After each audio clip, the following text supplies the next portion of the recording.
दोस्तों सिंध में हो जमाल तमाम मशहूर है।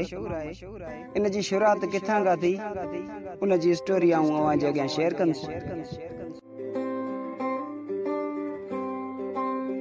25 मार्च 1899 ईस्वी में सखर वारी पुल जॾहिं ठही तैयार थी, उन खां बाद में अंग्रेज़नि उन मथां रेलगाड़ी गुज़ारण जो हिकिड़ो इरादो कयो, जंहिंखां उन वक़्त जो ट्रेन ड्राइवर हुजे उहो बि इन ॻाल्हि खां लहराइण लॻो।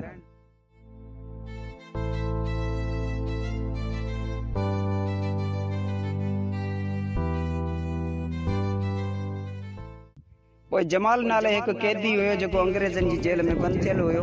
उन चयो त इन मथां रेलगाड़ी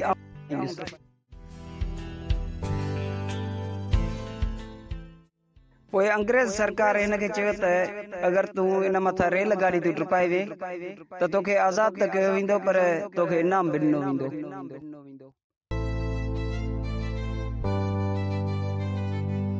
पोइ उन रेलगाड़ी में माण्हुनि जे वज़न जेतिरा पत्थर रखिया विया ऐं जमाल बिस्मिल्लाह करे अॻिते रवानो थियो, जेको माशाअल्लाह कामयाब थी वियो।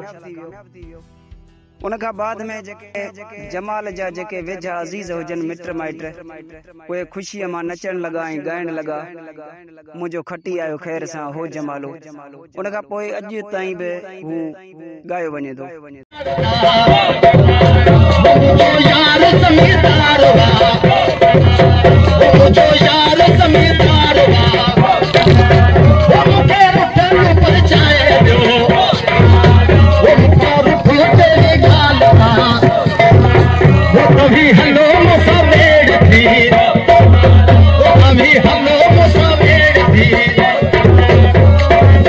जमालो, बाबा जमालो, बस जो जमालो।